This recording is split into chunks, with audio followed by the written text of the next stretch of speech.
We'll start with a small universal prayer. Om Sahana Vavatu Sahanau Bhunaktu Sahaviryam Karavavahai Tejasvinavadhitamastu ma vidvishavahai. Om Shanti Shanti Shantihi. Harihi Om Shri Gurubhyo Namaha. Harihi Om.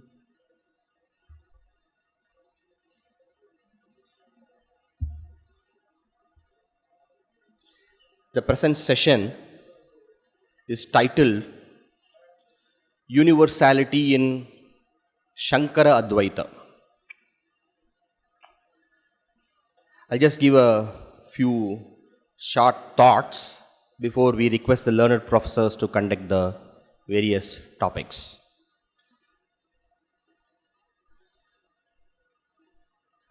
A wave is not the same as an ocean, because the wave is a petty, paltry, puny thing, whereas the ocean is mighty, huge. Say some say, even though it may be petty, paltry, still it is part of the ocean. That is also true. Some say, why this distinction? When you look at the truth of the wave and the ocean, both of them are just water and water alone. It is our limited perception that causes this distinction of one being a mighty ocean and another being a petty wave. Advaita takes the third stand. Dvaita takes the first stand. Dvaita championed by Madhvacharya. Vishishtadvaita takes the second stand. The wave is different altogether from the ocean, is a Dvaita stand. The wave is a part of the ocean, is a Vishishtadvaita stand. And transcending these distinctions of wave and water, wave and ocean is a single water, H2O. From that standpoint, there is no difference. Thus goes the Advaita. The universality of Advaita is very firmly rooted in the Upanishadic doctrines of Ekameva Advitiyam Brahma, Nehanana Asti Kinchana, and the warnings also given by the Upanishads, Mrityo Samrutyum Gacchati Yaha Naneva Pashyati. Ekameva Advitiyam Brahma, single, non-dual, one is Brahman, the ultimate reality. Nehananasti Kinchana, there is no distinction whatsoever here. The word here is very, very important. Here, meaning when differences are so visible, the Upanishad declares that in truth there is no difference whatsoever. And the next statement, what I quoted, Mrityo Samrutyum Gacchati Yaha Naneva Pashyati, from death to death he shall wander and loiter, he who sees the differences. But the Upanishad very, very carefully adds, Nana Iha, Nana Iva. The word Iva is very, very valuable because it says that Nana itself is not there. Nana means division, distinction, difference. So the Upanishadic doctrines form the rock foundation for the Advaita doctrine of universality and non-duality. And it's firmly based on that. When we speak of differences could be Sajatiya, Vijatiya and Swagata. These are the only possible differences, nothing more is there. When we say Swagata, let's say in a tree you have the distinction of something being the root and something being the branch. That is Swagata. When we say Sajatiya, we say this is a dog and this is also another dog, Pomeranian dog, and this is Alsatian dog. That is Sajatiya. When we say Vijatiya, this is a dog and this is an animal and that's a bird. Vijatiya. The ultimate reality is free of all such differences. And if the reality is free of all such differences, then the division of Jiva, Jagat, Ishvara, the triad, They merge and there remains only one. So this non-dual land, as this professor is going to speak, and this kind of reality, when we say bereft of all differences whatsoever, in such a single one non-dual reality, we can only speak of one thing, and that is universality. And that is why the Upanishads also, Bhagavan Shankaracharya, resonating the Upanishadic doctrine, says, Jati niti kula gotra duragam, nama rupa guna dosha varjitam, desha kala vishayati vartiyat, brahma tattvamasi bhava yatmani. I can very well say, I am Advaitin, of course, but looking at all the other doctrines also, the universality of Advaita is far superior to any kind of doctrinal or supposed or imagined or preconceived notions of universality. Because the universality of Advaita transcends even such notions as caste, gender, creed, sex, nationality, or even such distinctions as animal, bird, human being, plant, man-made, God-made. No differences are admitted in the ultimate stand of Advaita. And thus, when we discuss about the universality of the place of, when we discuss about universality in Shankara Advaita, two relevant topics have been chosen. One, place of Advaita in spiritual progression and religious harmony. Topic number one. Topic number two, belief in the supreme land beyond the mind, the final clue to universal spirituality. We have two topics. The two learned professors adorning the dais are going to express their wonderful reflections on these two topics. As much eager as you are to listen, so am I here to eagerly looking forward. May I request first Professor Revati ji to please give her reflections on place of Advaita in spiritual progression, religious harmony. I request the speaker to take 45 minutes, and then afterwards the Professor Arun Ranjan Mishra ji from Shantiniketan, Professor Revati ji is from Madras University. To both of them give their thoughts. First to Professor Revati ji. Thank you, Amma. Thank you, Swamiji. Vishuddha Vijnana Ganaswarupam Vijnana Vishranana Baddha Deeksham Dayanidhim Dehabritam Sharanyam Devam Hayagrivam Aham Prapadye Tusharadri Samachayam Tulasi Dhama Bhushanam Turanga Vadanam Vande Tunga Saraswata Pradam. Most respected and revered Swamiji, respected professors and scholars of the dais, and my dear students, it is indeed my proud privilege to present my paper in this session before this learned audience with Swamiji in the chair. I must confess now that I am overpowered by two feelings, each corrective of the other, and the heightening of one of which will suppress the other, and they are pride and humility. Yes, I am proud to be associated with this institution and also this conference, and who will not feel so? At the same time, I also feel humble that it is only due to the grace of God, Shankara, and all my teachers that I am able to be here at the birthplace of Shankara and speak of his universal philosophy. The topic I have given is place of Advaita in spiritual revival and religious harmony. There is a slight change I have made. It is place of Advaita in spiritual progression and religious harmony. In this critical period, the child's life is subjected to the education factory, lifeless, colorless, dissociated from the context of the universe, within the bare white walls, staring like eyeballs of the dead. We sit inert like dead specimens of some museum, while lessons are pelted at us from high like hailstones on flowers. I begin to present my paper with this quotation of Rabindranath Tagore, the master poet and a far-sighted educator. Throughout his life, he was engaged in educating the children both at Shantiniketan and Sriniketan. The poet knew very well that the cage life of children and their parrot training was a hindrance to the new dawn. Tagore started his Shantiniketan on the lines of ancient tapovana or forest retreats, wherein the boys were taught to follow the austere life.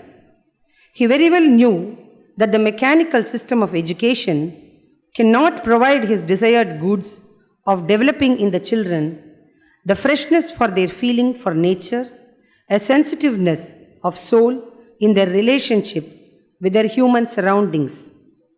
According to Tagore, the real ideals of education are not based upon mere economic progress and day-to-day political events, but they are ingrained in the cultural achievements of the past.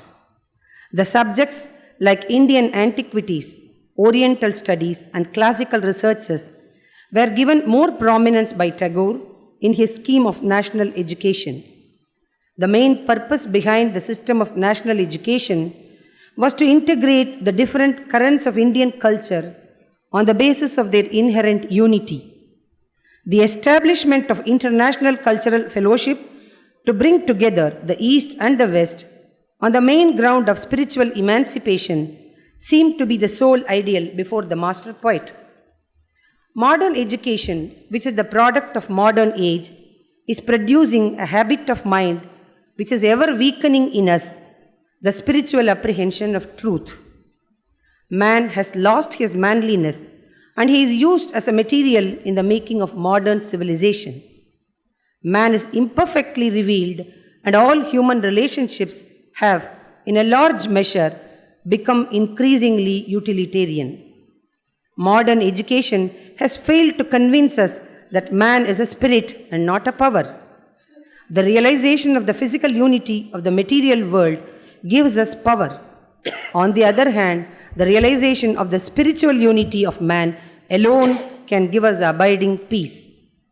That education which can lead us all towards synthetic unity of man is the real education of the spirit. It is with this in view that the Vishnu Purana states that alone is action which would not bind us. That alone is vidya or knowledge which would lead us to liberation. Any other action is deemed to be futile and any other vidya is mere jugglery.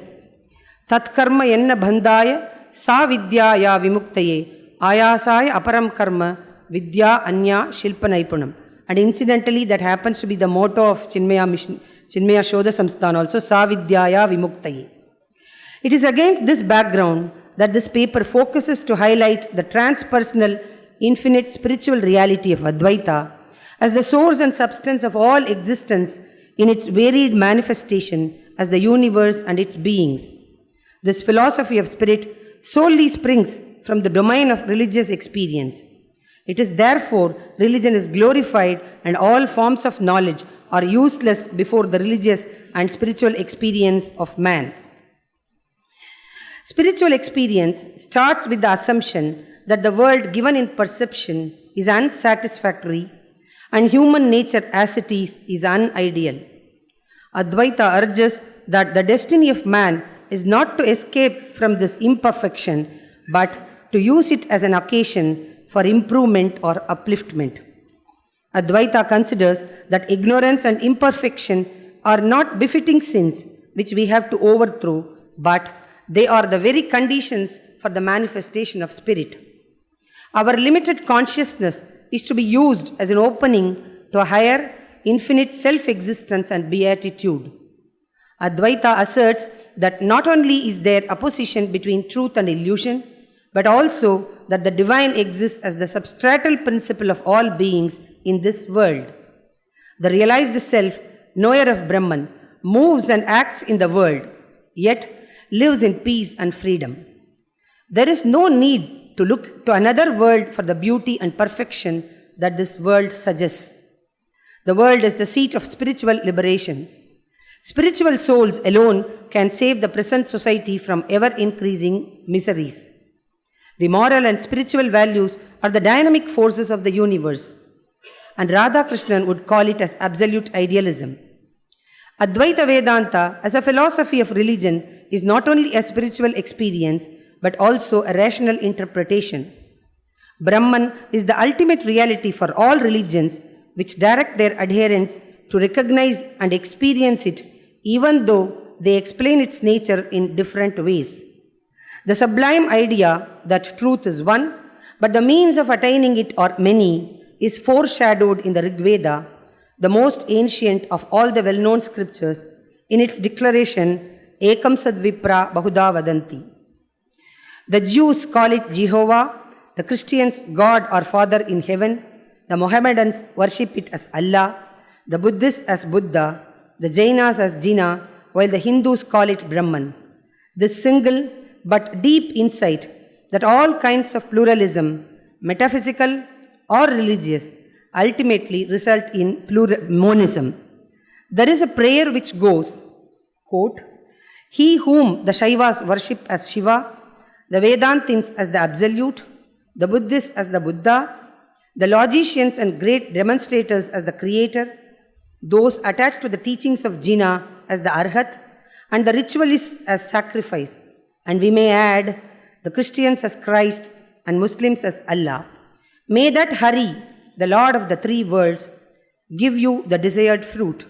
Yam Shaivaha Samupasate Shivaiti Brahmeti Vedantinaha Bauddhaha Buddhaiti Pramana Patavaha Karteti Nayaikaha Arhan Nityata Jaina Shasana Rataha Karmeti Mimamsakaha Christ iti Kirastavaha Alleti Muhammadiyaha Soyamva Vidadatu Vanchita Palam Trailokyanato Harihi. Vedanta is monistic, closely following the Upanishadic teaching and tracing both the universe and the individual self to the ultimate reality called Brahman. The absolute reality alone explains the subject-object relation and the pluralistic experiences. While extreme pluralism insists on the multifariousness and the unrelatedness of the elements of reality and explains away its unity, monism relies on the self-identity of reality and the absoluteness of the One and accounts for the world as an illusion. Maya is the objective or pluralizing power or principle that is in the infinite and makes it as the ground of the pluralistic universe. Brahman is not only the metaphysical ground of existence but also the religious goal of experience. The cosmic process is no mere repetition of the same phenomena but an onward march, a steady ascent from an original to more and more developed consciousness. There are spiritual possibilities ahead of us which we have not reached. As Radhakrishnan puts it, samsara is a succession of spiritual opportunities. The Taittiriya Upanishad, which speaks of this progression, does not stop with the imperfect mental being called man.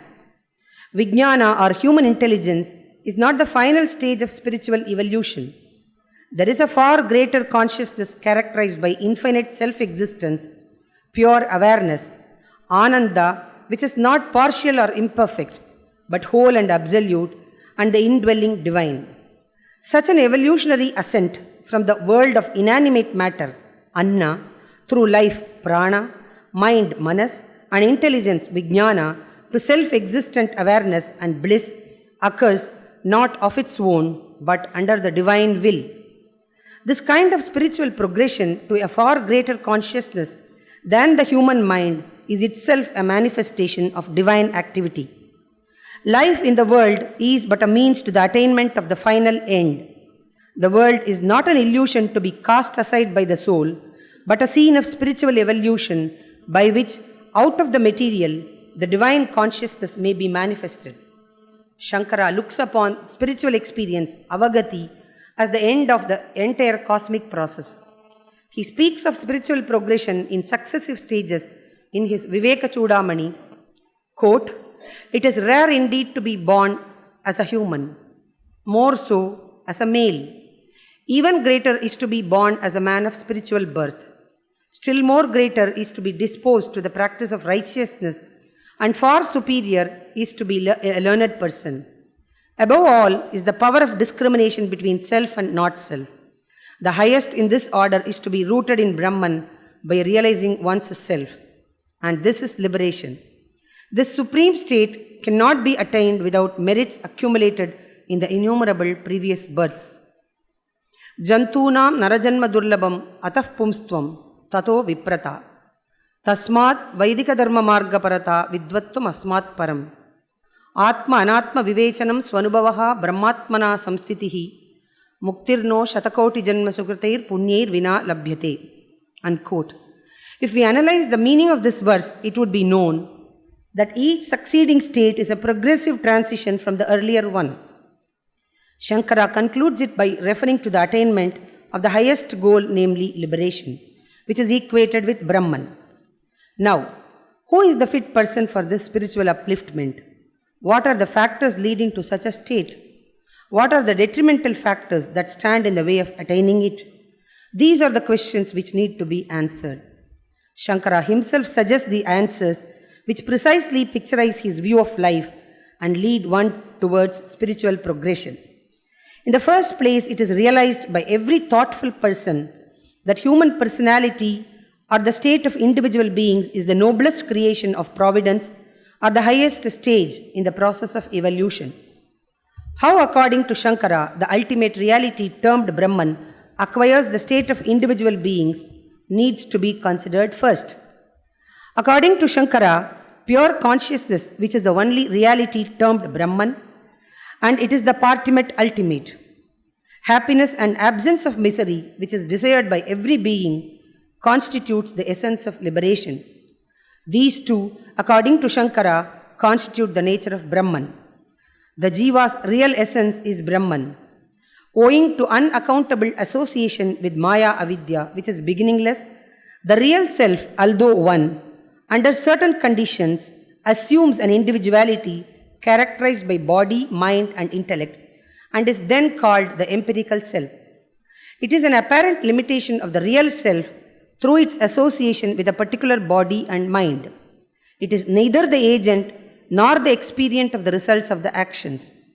Due to ignorance, it forgets its divinity and behaves like a finite, limited, and miserable creature. It thinks of itself as an isolated individual opposed to other individuals, as having its own interests and purposes which are in conflict with other selves. It is precisely for this reason that the empirical self is often called the embodied self or the individual soul. Thus, the most distinctive characteristic of an individual is the assumption of a body. In the first place, vasanas or mental impressions have a unique role to play in determining the birth of an individual. In fact, even before the upbringing in this life starts for an individual, it starts exercising its influence on him. One cannot have any control over it as it relates to the past. It again decides the level of evolution which an individual has reached. If they are bad, one has to overcome them. That is what is meant by karma theory. The text of the Gita reiterates this viewpoint. How far Jiva is free to act according to his free will? It may be answered that although one cannot have any check over the past, one is free to create new vasanas that are good. Thus, one is both ruled by one's own fate as far as the past vasanas are concerned, and is also the architect of one's fate as far as creating new vasanas. In order to attain the latter, the Vedic texts prescribe injunctions and prohibitions. The prenatal vasanas which each jiva carries with it can certainly be counteracted or modified by cultivating good tendencies. Hence, it should not be mistaken that Shankara advocates the theory of determinism. The Yoga Sutra emphasizes the possibility of developing the skill for turning the senses from their respective objects. By realizing that they are conducive to one's spiritual well-being, one overcomes desire.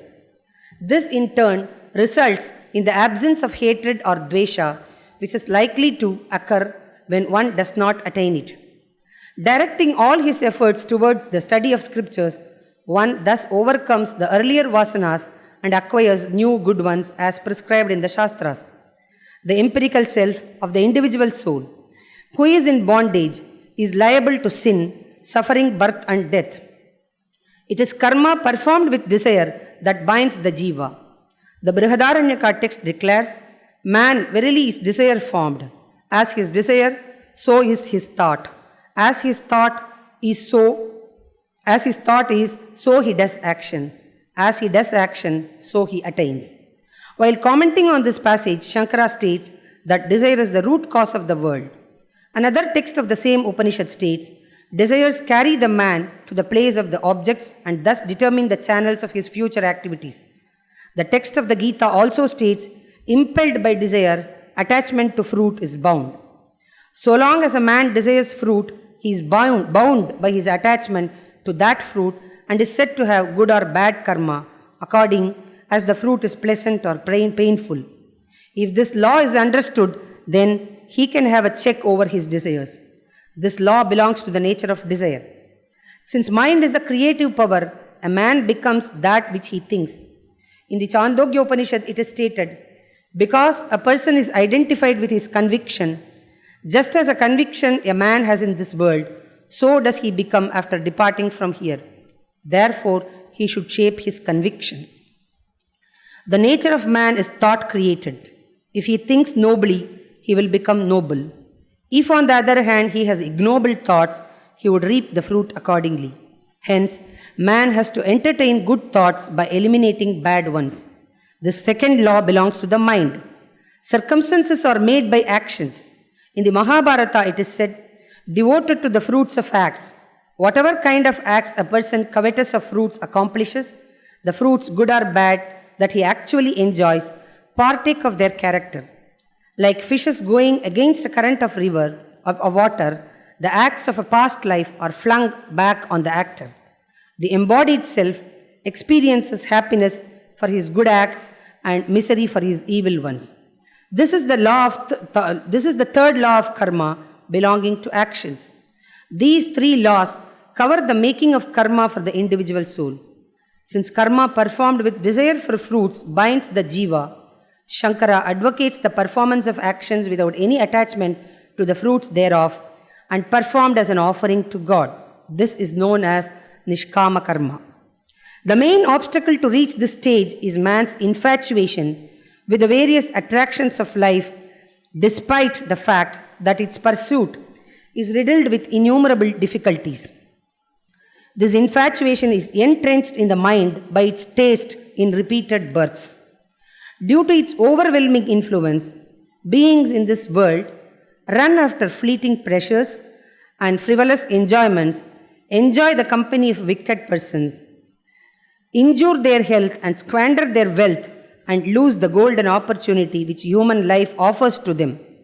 Instead, they should earnestly and zealously seek the company of men of caliber and character, and read and assimilate good things so that they may be able to keep their mind and body in discipline.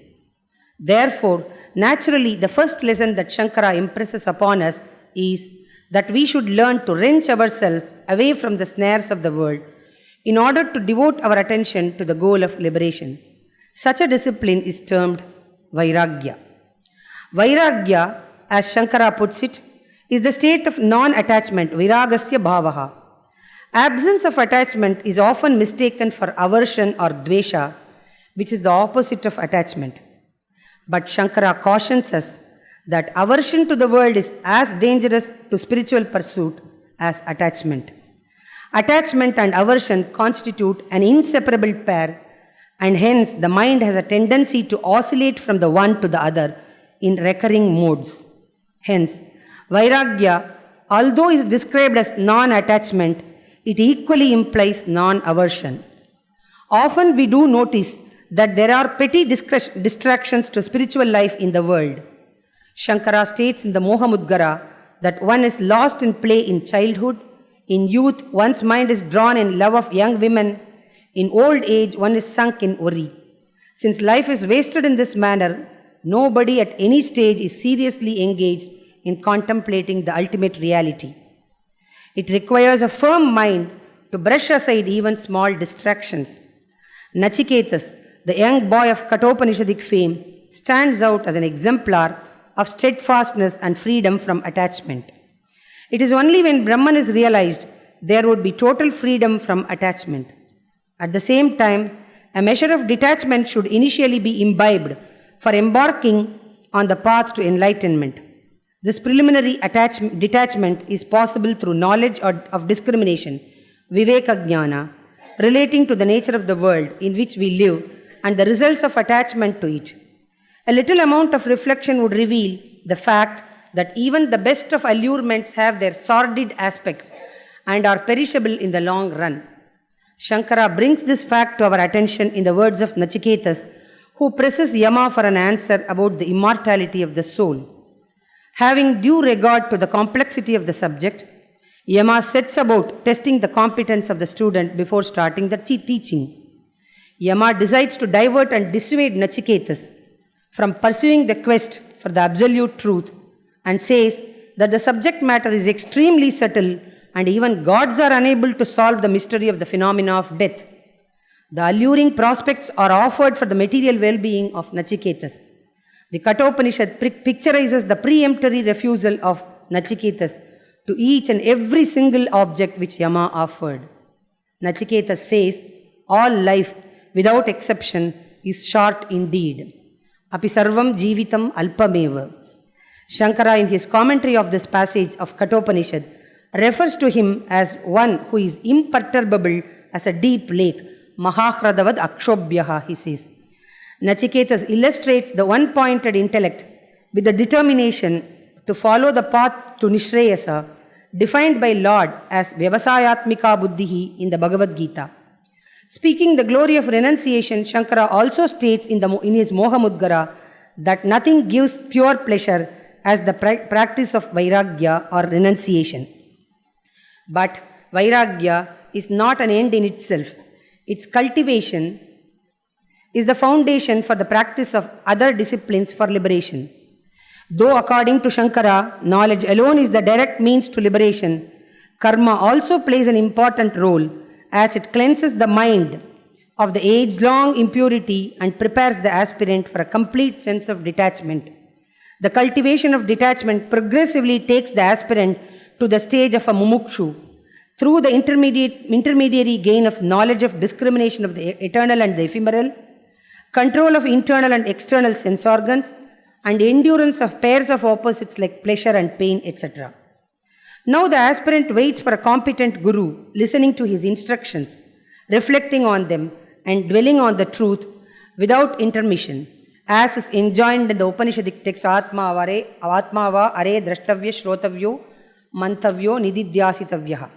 This is the Advaithic discipline proper, laid down by Shankara to give effective training to the knowing aspect of the human mind. Besides this discipline, which pertains to the conative and cognitive aspects of the mind's functioning, there is a third dimension to it, known as the feeling or affective aspect.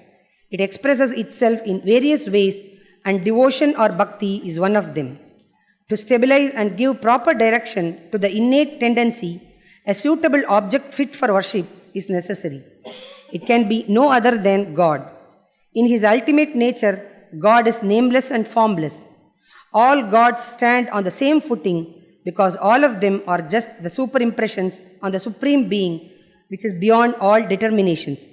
In the Rig Veda, it is said that the ultimate reality is one, though Brahmins call it by different names such as Indra, Mitra, Varuna, and so forth. In almost identical language, Shankara echoes this idea in one of his minor poems.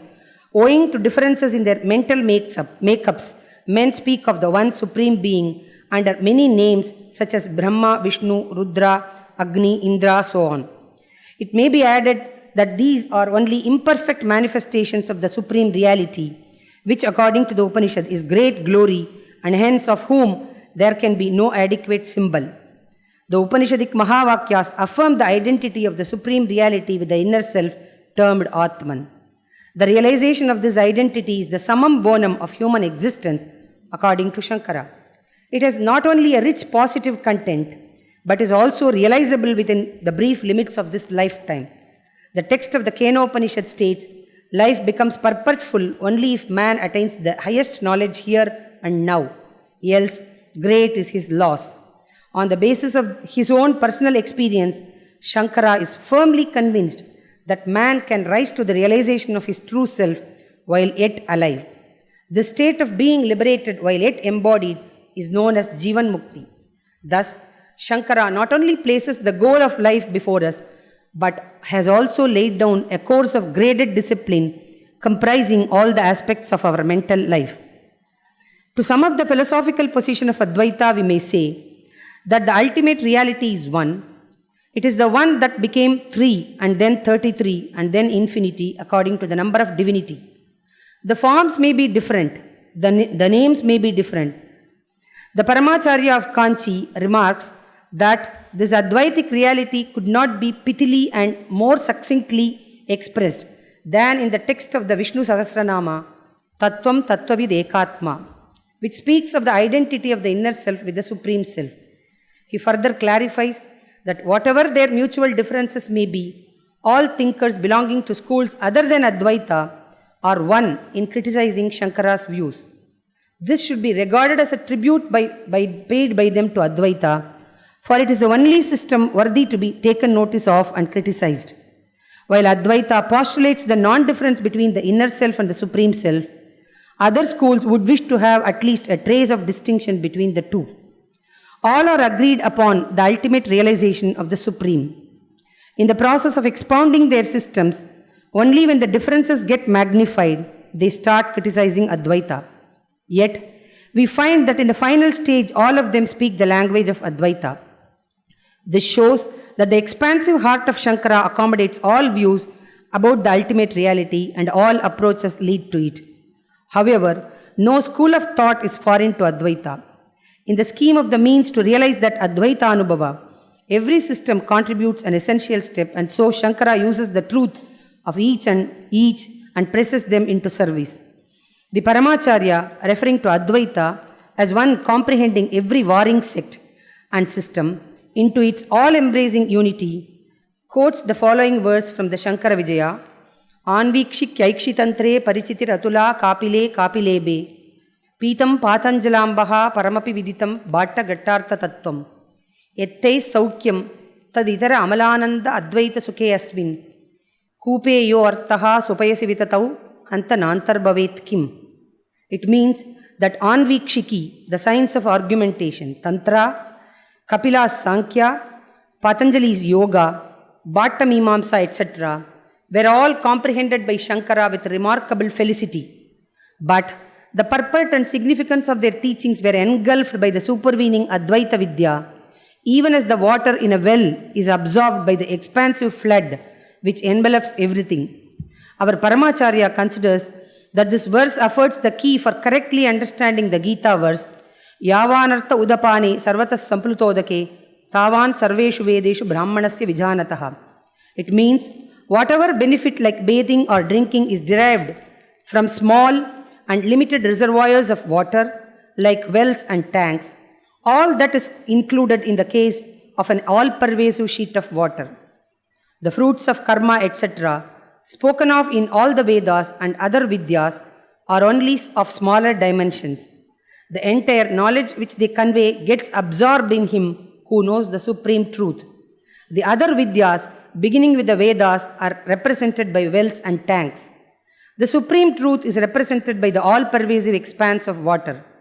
As the little well is included in the all-pervasive sheet of water, so also other Vidyas are included in Brahmajnana. The expression Brahmanasya in the verse does not refer to the Brahmana, but to the person who has realized Brahman. There cannot be a more befitting explanation than this to show that all pluralism culminates in monism of the non-dualistic nature. Do I have 10 more minutes, Swamiji? Yes, Amma, you can take. It emerges from the above that Shankara is recognized as the prince philosopher of Advaita, who laid out the path of knowledge, Jnana Marga, as the means to the realization of the individual self with the Supreme Self. The Advaitic realization and the path of inquiry and knowledge transcend denominational religions and are universally acceptable. Thinkers and spiritual aspirants all over the world are particularly drawn to this system. The discipline of philosophy is for the fulfillment of a religious vocation. In India, religion is the practical side of philosophy and philosophy is the theoretical aspect of religion. Religion in India has given a clear direction and purpose to the philosophical thought. It is only for this reason that Indian philosophy is not merely a way of thought but also a way of life. Shankara was aware that the pure popular mind can be attuned to the call of the divine only within the framework of religion. The popular mind is more easily touched by an appeal to the emotions than to the intellect. Shankara was deeply alive to this fact, and that explains his mission of resuscitating the Hindu religion as a religion with all the ingredients and concomitants of a regular church. His greatness lies in the fact that he did not make this institution of religion a rigid cult affair, but made it as flexible as possible within the framework of Vedic prescriptions. If Shankara was able to stem the tide of anti-Vedic or partially Vedic systems and re-establish the pristine Vedic way of life in India, it was not only because of his great services as a philosopher, winning over the intelligentsia to his views, but also because of the equally important service as a man of religion, appealing to the people at large, modifying and codifying the various ways of worship. He is credited as Shanmata Pratishtapaka, one who re-established the 6 sub-faiths of Hinduism. These 6 Hindu ways of worship were those dedicated to the 6 principal divinities of the Hindu pantheon, each considering its divinity as the supreme. Ganapatya, faith of Ganapati; Kaumara, faith of Kumara; Vaishnavam, faith of Vishnu; Sauram, faith of Surya; Shaktam, faith of Shakti; and Shaivam, faith of Shiva. Shankara appeared on the philosophical scene in India when Hindu religion was in utter disarray and utter chaos in people's mind.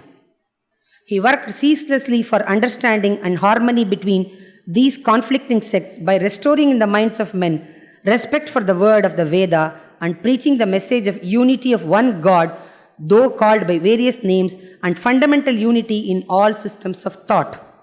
Shankara travelled throughout the length and breadth of India and entered into spirited debate with the leaders of exclusive adherents of these faiths. As an Advaitin, he saw all the divinities as equally the manifestation of the one and the only Absolute. Long ago, the great poet of India, Kalidasa, declared that there is no superiority or inferiority among them, for it is the one that splits into 3. Ekaiva murtir bibide tridasa samanyam esham prathamavaratvam. Bana also says that the one God appears in 3 different forms of Brahma, Vishnu and Shiva for a threefold purpose of creation, protection and dissolution. That one is the unborn and is the cause of these triple process. Rajojushi janmani sattvavrittaye stitau prajanam pralaye tamasprishe ajaya sarga sthitinasha hetave trayimayaya trigunatmane namaha. Therefore, the charge of polytheism leveled against Hindu religion is born out of ignorance of the fundamental teachings of the Vedas. As a spiritual discipline, the worship of one's chosen form of Godhead, which is the concept of Ishtadevata, is indispensable for one's progress towards enlightenment. Shankara's Advaita is a large umbrella which is accommodative of all forms of personal worship, of our own and other traditions of the world. Even with a cursory glance of all his bhashyas on the Upanishads, the Bhagavad Gita and Brahma Sutra, one finds almost at every step Shankara now waxing eloquent on the impersonal, now on the personal Narayana, and now gliding from one to the other without any jerk or stiltedness. This should dismiss all criticisms that bhakti has no real place in Shankara. A concordance of devotional stotra literature in Sanskrit will provide the answer. The critics of Advaita argue that bhakti or loving devotion to Ishvara or personal God is not necessary and also not possible in Advaita. According to Advaita, Brahman alone is real and therefore there is no distinction between God, who is the controller, and the world and the souls controlled by him. The world is neither identical with nor distinct from Brahman. It is illusory. Since bhakti involves a distinction between Jiva and Ishvara, and in order that it may be pursued and practiced, the world must be real. However, the Advaitins advocate that the so-called difference between Jiva and Ishvara is illusory, as both in essence are only Brahman. The world is also illusory. Therefore, bhakti towards Ishvara is not at all possible in Advaita. The Vedanta Sutra, Tad Ananyatvam Arambana Shabdadibhyaha, and Shankara's Bhashya thereon illustrates the Vivartavada, or the theory that the world is an appearance of Brahman and hence illusory from the absolute standpoint. The world of objects given in perception are taken to be real so long as there does not arise the knowledge of Brahman, like the objects of dream perception which appear to be real until one comes back to the waking state from that of the dream. It is from the empirical standpoint that the world is treated to be real.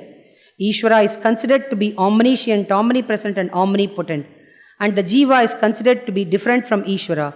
All the secular and religious activities, including bhakti towards Ishvara, go on undisturbed till there arises the knowledge of Brahman. It emerges from this that Advaita provides scope for bhakti towards Ishvara. Further, in his commentary on the Vedanta Sutra, Parattu Tachshrutehe, Shankara states that the intuitive knowledge of Brahman leading to liberation arises from the major texts of the Upanishads through the grace of God. There is also a well-known saying that the disposition to study Advaita arises from the grace of God. Ishvara anugrahadeva pumsam Advaita vasana. The grace of God could arise only from loving devotion or bhakti towards God. Shankara maintains the view that devotion to God is based on Shruti and Smriti texts, and he views bhakti as a proximate means, antaranga sadhana, to the intuitive knowledge of Brahman. Shankara, who maintains Nirguna Brahman, which is free from all attributes to the ultimate reality, and its knowledge to be the sole means to liberation, emphatically states in his Bhashya on the Vedanta Sutra, Shrutatvacha, that Brahman as Nirguna can only be realized as identical with one's self, and as endowed with all attributes, that is Saguna, it can only be meditated upon. Dvirupam hi Brahma avagamyate, Namarupa vikarabeda upadi vishishtam, tad viparitam cha sarvopadi vivarjitam. Evam ekamapi Brahma apekshita upadi sambandham, nirasto upadi sambandham cha, upasyatvena nyetvena cha vedanteshu upadishyate. The Advaitins are of the view that it is to facilitate aspirants of mediocre intellect and who want to directly understand the ultimate reality that there is the description of Brahman endowed with attributes. By continuous meditative exercise upon this conditioned Brahman, the aspirant realizes unconditioned Brahman, bereft of all its attribute, as stated in the Vedanta Kalpataru, Nirvishesham Param Brahma Sakshatkartum Anishvaraha Ye Mandaha Te Anukampyante Savishesha Nirupanehi Vashikrite Manasyesham Saguna Brahmashilanat Tadeva Avirbhavet Sakshad Apeta Upadi Kalpanam. But for most people, even meditative exercise upon Saguna Brahman is difficult. It is for those aspirants that Saguna Brahman itself assumes illusory male forms such as Brahma, Vishnu and Shiva, and female forms such as Saraswati, Lakshmi and Parvati, and further incarnates itself as Rama, Krishna and other forms. Shankara refers to this idea in his Saundarya Lahari. It stands to reason to suppose that according to the needs of the age and the needs of the people at that time, that the Alvars and Nayanmars, Shankara visited the great temples and sang of the celebrated deities there. Not only religious doctrines, but religious institutions were also in danger. The strong tradition in South Indian temples cannot be so easily dismissed that our great Acharya refined and purified the methods of worship in many of our shrines. It is believed that Shankara installed in Srirangam and Tirupati the Janakarshana and Dhanakarshana yantras respectively, which have the power to attract devotees and offerings. That Shankara installed the Mokshalinga at the and the Annakarshana yantra at Chidambaram, which is the temple of temples for Shaivas, may be taken as the culmination of his being recognized as the authentic reformer of the Shaiva faith. In his last days, when Shankara took his abode in Kanchi, he sent out his disputant disciples to propagate the worship of the six divinities within the Vedic framework. They did accordingly and reported back the success of their mission to Shankara. His hymns like Dwadashilinga Stotra, extolling the 12 sacred places of Shiva, Shivananda Lahari, which explicitly refers to Sri Shailam, Subramanya Bhujangam, which graphically describes the temple at Tiruchendur and its approaches, Ranganatha Ashtaka, which picturesquely describes Sri Rangam, prove beyond doubt that Shankara had undertaken Kshetratana in the regular orthodox way throughout Bharata and offered these prayers to the divinities enshrined there. Rivers have been sanctified by him in his Gangashtaka, Yamunashtaka and Narmadashtaka. His prayer to river Ganges, which echoes his non-sectarian outlook, is worth mentioning here. Matar Jannavi Shambhu Sangamilite Maulau Nidayanjalim Tvattire Vapushaha Avasana Samaye Narayanangridvayam Sanandam Smarataha Bhavishyati Mama Prana Prayanotsave Bhuyad Bhakti Ravichuta Hariharadvaitatmika Shashwati, he says. Beginning with Bhajagovindam, Lakshmi Nrsimha Karavalamba Stotra, Govindashtaka and many miscellaneous works, we find him portraying the philosophy of Advaita interspersed with supreme devotion. Madhusudana Saraswati states that this bhakti towards personal God is of prime importance even in the life of a realized soul, like the qualities of compassion, etc. Worship of God is spontaneous in his case. Jivan Mukti Dashayam tu na bhaktef palakalpana adveshtrutvadivattesham swabhavo bhajanam harehe. His worship of God is based upon the latent impressions that had arisen from the worship of God prior to his attaining the knowledge of Brahman. It is to this aspect that Sri Shuka refers in the Bhagavata when he says, Atma Ramascha Munayaha Nirgranto Pyurukrame Kurvanti Ahaitukim Bhaktim Ittam Bhuta Guno Harihi. It is to the same effect that Madhusudana Saraswati, who wrote the monumental treatise Advaita Siddhi and who is an Advait in par excellence, says when he sings in praise of Lord Krishna, Dhyanabhyasa Vashikritena Manasa in Nirgunam Nishkriyam Jyotik Kinchana Yogino Yadiparam Pashyanti Pashyantute Asmakam tu Tadeva Lochana Chamatkaraya Bhuyachiram Kalindi Pulinodare Kimapiyan Neelam Mahodavati. To Madhusudana Saraswati, the joy of beholding in his mind's eye the sport of Krishna is greater than even the joy of non-dual self-realization. It is worth mentioning here that William James in his book on the varieties of religious experience says about religion, quote, religion must indeed be a thing of the heart. In estimating the religious character of individuals, nations or races, the first question is not how they feel, but what they think and believe. Not whether their religion is one which manifests itself in emotions, more or less vehement and enthusiastic, but what are the conceptions of God and divine things by which these emotions are called forth, unquote. There may arise a pertinent question, why is that Shankara is accredited as Shanmata Stapaka, which although a great mission of harmony, includes only the Hindu fold and is not universal like his philosophy of Advaita. It is true, but it should be understood that the spirit which sees each of the Shanmata as revelations of one and the same truth, ipso facto, sees other religions of the world also in a similar light. As Shankara had to work out his mission of harmony within the structure of Hinduism, he did not have the necessity to touch upon alien faiths.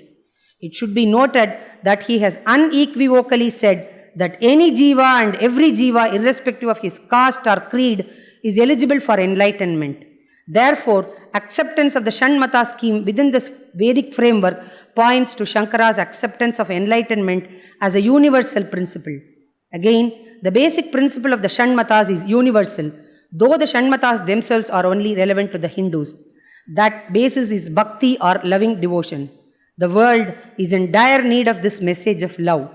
So the message of love or message of heart, especially from Shankara, who is invariably extolled for the qualities of head, is of inestimable value to the world today.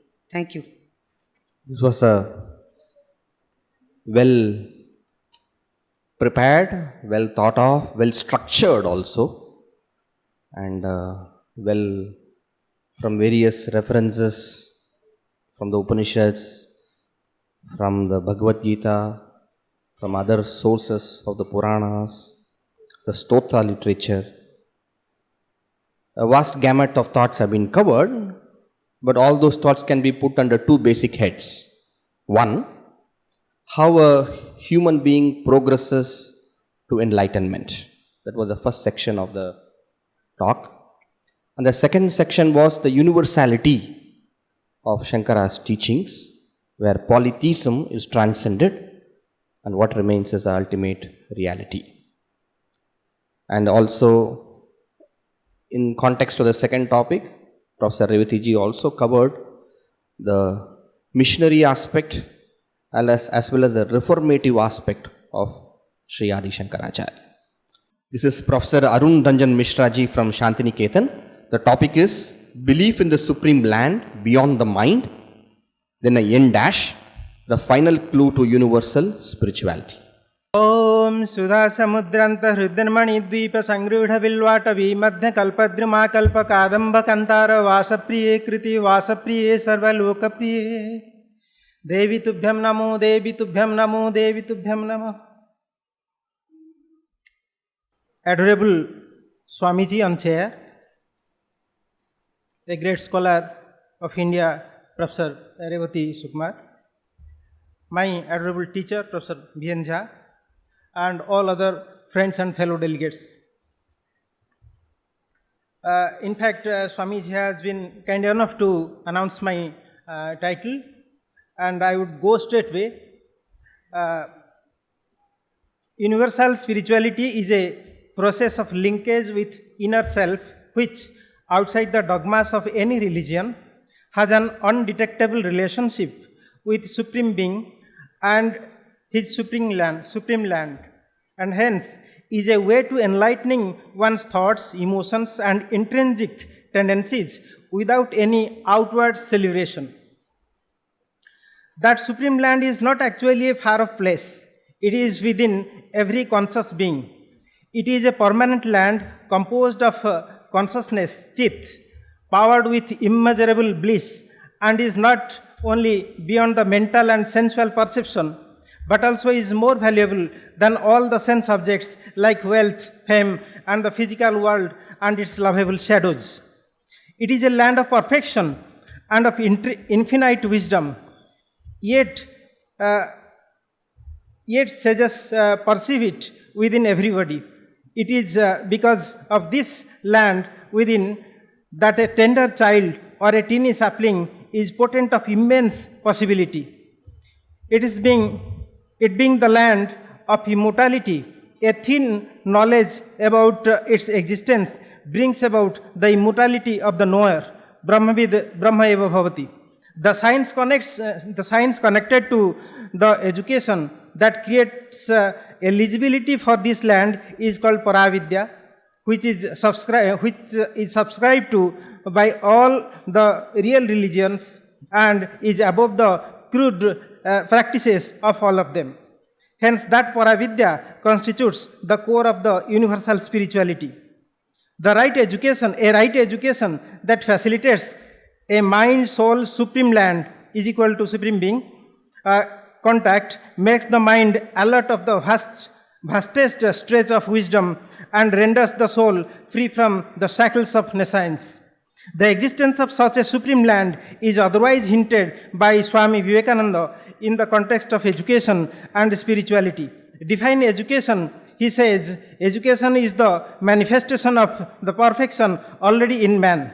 Since the perfection lies in that supreme land, education has to be tinged with spiritual values.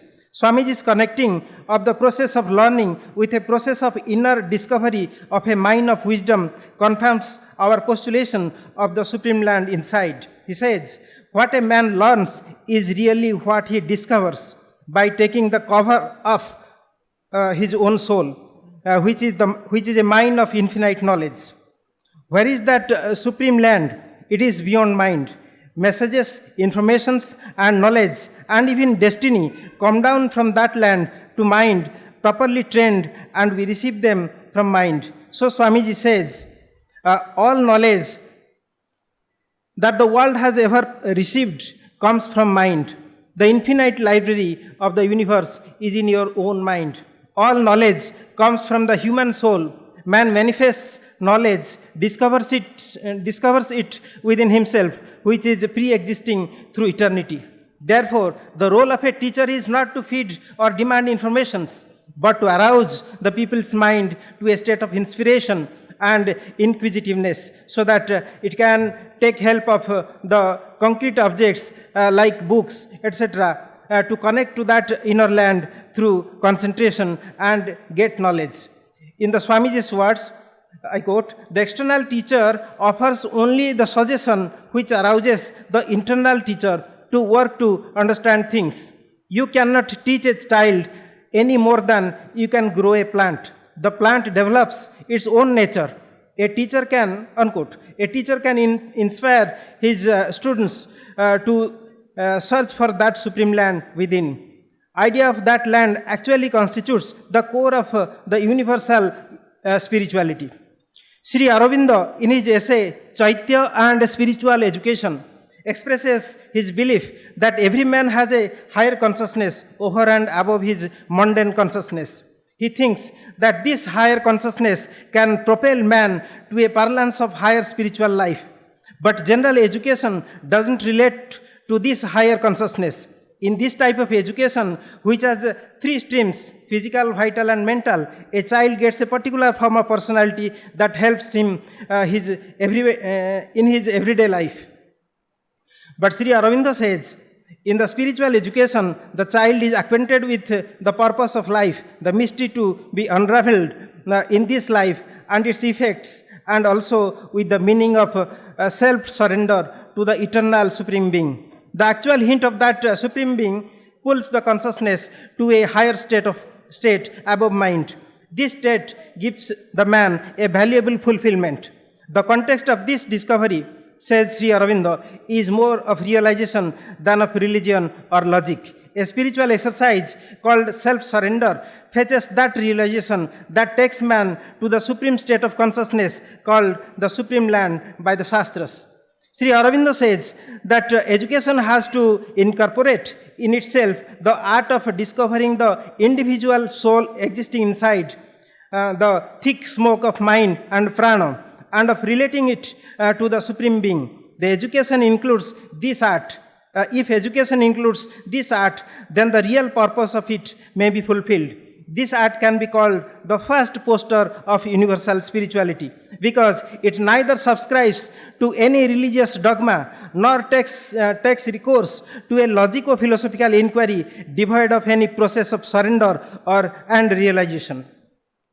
It's not that there is no Shastric sanction in favor of the postulation of a supreme land. In Rigveda 9:13-7, the Rishi prays that, O Lord, place me in that eternally divine supreme land where there is the infinite illuminations and well-being. Mang dhehi pavamana mrite loke akshite yatra yoti rajasrang yasmin loke swarhitam. In that supreme land, eternally flourish the bliss, joy, peace and entertainment. Yatra nandascha modascha mudah pramuda asate. Rigveda 9:13-11.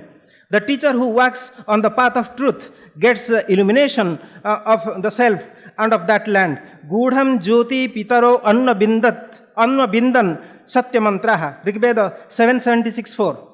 That highest land cooperates with the lower land, that is earth, to nourish such a truthful teacher. Tang rodasi pipritam satyavacham. Rigveda 3:26-9. Such a spiritually charged teacher should teach common men so that they can be conscious of that supreme land. Prati grubhnita manavam sumedhasa. Rigveda 10:62-1. Only a teacher can make the path to that land, that divine land, usable and negotiable. Sugan patah krunuhi devayanan. Rigveda 10:51-5. Atharvaveda 11:8-7 also indicates of that ancient most supreme land which was known to the wise. Yeta asit bhumihi purva jamadha ta it viduh yobai tang vidyan namatha sa manyeta puranabit. In the Srimad Bhagavad Gita 15:6, the existence of such a land is ascertained. Natad bhasayate suryo nasasanko napavakah yadgatva na nivartante tadhama paramang mama. The root of such expression is actually there in Kathopanishad 2:15. Natatra suryo bhati nachandra tarakam nema vidyito bhanti kutoyam agnihi tameva bhantam anubhati sarvam tasya bhasa sarvam idam vibhati. No doubt, here the Supreme Being and the Supreme Land are fused together in order to indicate that the land of Chit, consciousness, is the Satchidananda Brahma himself. What actually the land should symbolize as per the common parlances of the globe? No doubt, the land is understood to be Sat, eternally existent, Chit, eternally conscious of itself, and Ananda, eternally blissful. But we can posit there all the positive values since it is the land of final perfection.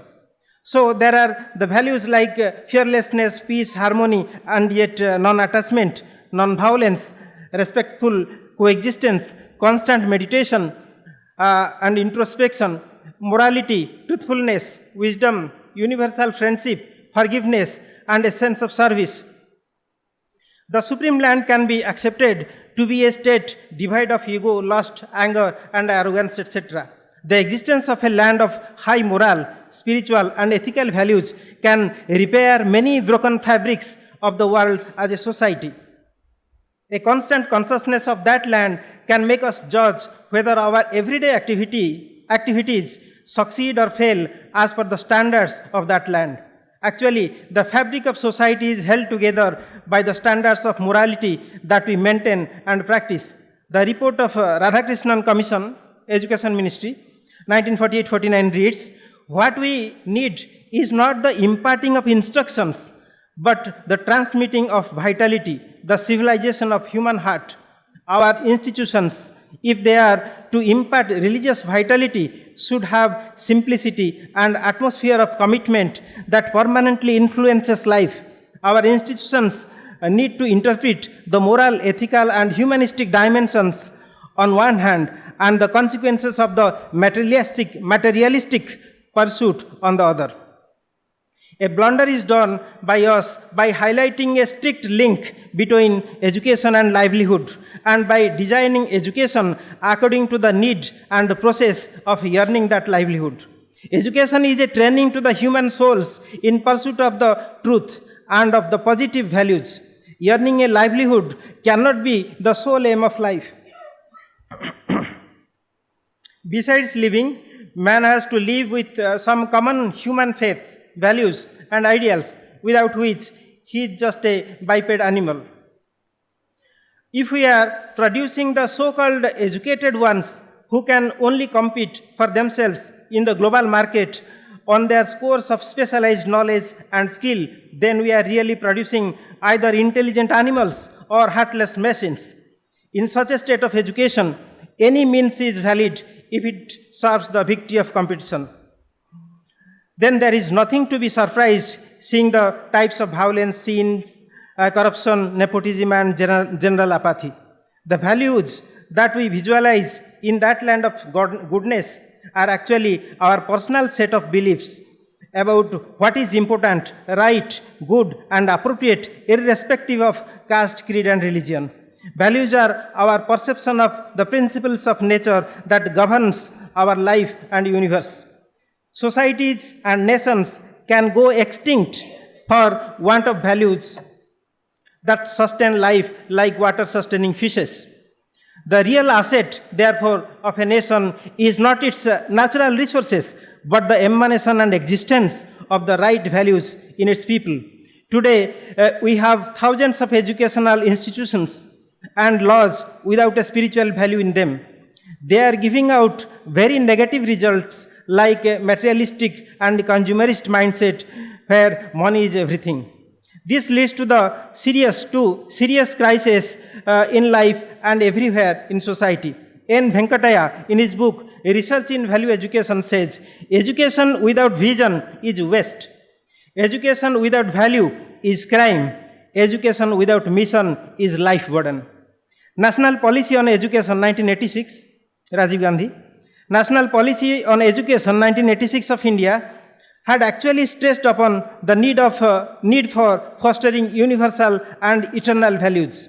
And the Ramurthy Committee, connecting to that, 1990, observed, "Education must further provide a climate for the nurture of values, both as a personalized set of values forming one's character and including necessary social, cultural, and national values, so as to have a context and meaning for actions and decisions, and in order to enable the persons to act with conviction and commitment."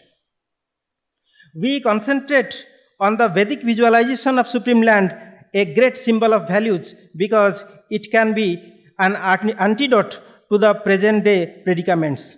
The first and foremost of these predicaments is the disappearing role of spirituality and the rampant marketing of religious preachings. Winston L. King, in his book Introduction to Religion, has rightly said, art would save man from ugliness and boredom, philosophy from unexamined life and the incoherent intellectual life, science as the epitome of all practical disciplines would save us from ignorant slavery to natural resources and the more severe physical threats to life and welfare. Politics would provide a bulwark against social chaos, anarchy and civil war within and against aggression from without. Ethics would save us from the unprincipled and unregulated conduct. In this scheme, spirituality has no place, he says. So we have to connect to that supreme land, which is the goal of all material and spiritual progress. As we find, the spirituality is heading towards a state of less and lesser attraction. It would be a different experience to listen to General Omar Bradley, who had the going with 2 world wars. He says, we have too many men of science, too few men of God. We have grasped the mystery of atom and rejected the Sermon on the Mount. The world has achieved brilliance without wisdom, power without conscience. Ours is a world of nuclear giants and ethical infants. We know more about war than we do about peace, more about killing than we do about living. Similarly, our so-called material progress has also strayed away from its ends. Swami Dayatmananda rightly observes, the progress has not brought in the expected increment in happiness, goodness and creativity. On the contrary, it has brought in more emptiness of heart. Erich Fromm unhesitatingly declares the failure of modern progress when he says, I quote, the great promise of unlimited progress, the promise of the domination of nature, of material abundance, of the greatest happiness for the greatest number, and of unimpeded personal freedom has failed, he says. I have quoted with references. Therefore, postulation of a supreme land of values and drawing inspirations from it for the strength of character is more acceptable than the suffering from the crisis of faith and than the mirage of modern progress. We harped upon the traditional idea of supreme land where there is the spiritual equality and equanimity just because of 2 postmodern concepts that have shown drift towards this land. They are the concept of global society and that of the post-society. In both the concepts, we find a spiritual unity and connectivity among men. In fact, Marshall McLuhan was the first to announce the concept of global village based upon the democratization of information. It ignores the question of ownership, information barriers and rules and precipitates the collapse of national boundaries and the territoriality of the sovereign nation states. In the modern society, individuals coming to post-society, in the modern society, individuals became more and more independent from society, nation and community. They isolate themselves. In the essay Global Citizen, Saba Varga observes that in such a situation, society disintegrates, becoming empty, cruel and cold. Community ignores, culture and religion do not protect. This may be considered by a product of the process of middle class development, negative individualism and the age of excessive individualism and collapse of tradition. On the other hand, this is about society in modernity, but society in postmodernity, post-society. On the other hand, in the period of postmodernity, the concept of post-society, which has a leaning towards our ideas of supreme land, lays emphasis on and recognizes the process of thickening and deepening of interpersonal relations rather than on their thinning out, dissolution and decomposition. What it rejects is not the conception of collective social life, but the prevalent modernist notion of both, that I will leave, that comes to a bit to politics. In our concept of the supreme land, nobody worships none. Here is the whole supreme being consisted of individual souls that are essentially supreme. In the postmodern society, religion and spirituality are gradually getting universalized in a process where the love of God is changing into the love of humanity. In his book, The Heavenly City of the 18th Century Philosophers, Karl Becker says, for the love of God, they substituted love of humanity. It is for sure that today's man is heading towards what Sri Aurobindo says, I quote, the spiritual comradeship of oneness, unquote. As the global fraternity has matured since the French Declaration of the Right of Man and Citizens on the 26th August 1789, it has been a force to cut across the boundaries of religions and to adhere to the unwritten norms of universal spirituality despite the backfoots like war and terrorism to which common man of the world has no support. If these norms are placed in the educational system of the world, the future world citizens would be immensely benefited. Besides all the positive values, those systems would include a value of friendship that would negate the need of wars and the different levels, at different levels, and would accept Sri Aurobindo's spiritual comradeship. Even in the Rig Veda 1071:6, comradeship is placed higher than the scriptural knowledge. Comradeship is placed higher than the scriptural knowledge. It says, he who forsakes an intimate friend has no right to learn scriptures. Whatever he learns, all is in vain, because he doesn't know the path of virtue. Jas tityaja sachibidam sakhayam natasya bachi api bhagu asti. Bachi means deliberations, seminars. Jadi shrunoti alakam shrunoti nahi praveda sukritasya panthanam. Now the problem is how to, I am coming to the end. Now the problem is how to bring down that supreme land of the highest consciousness, the symbol of all values like universal friendship, compassion, empathetic joy, morality and equanimity, etc., to the sphere of our mundane existence, which is full with numerous imperfections. It is the teachers who have to take this responsibility. In all the phases of history in India, teachers have taken the leading role in social transformations. They have to connect to that land of values and be symbols of that land themselves and counter-emit the positive and spiritual ideas against the negative emissions of print, electronic and social networks and of the Western consumerism.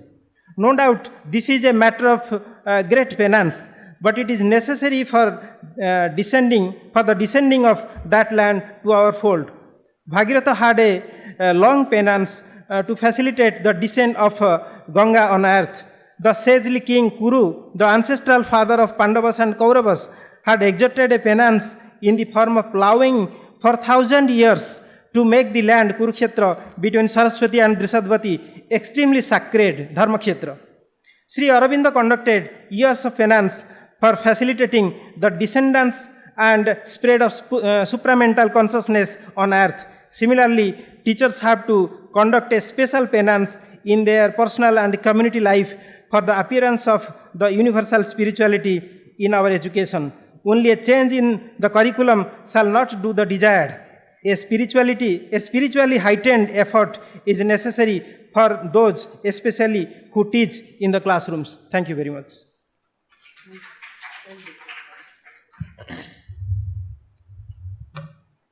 Thank you. This is a very, very practical speech filled with very beautiful quotations from various sources. And he spoke of the metaphorical when he speaks of the land, it is like the famous statement of the Bible, the kingdom of heaven is within you. He speaks of the metaphorical supreme land and the descent of it in human consciousness, and the role which teachers concluded by saying the role teachers have to, he said teachers have to do tapascharya for that, and that the system of education, the teachers have to play a greater role. I think altogether it was a very, very beautiful and very practically made speech, sir. Thank you very much. I think we enjoyed it very much. So, we are able to complete well in time. We started at 9:30.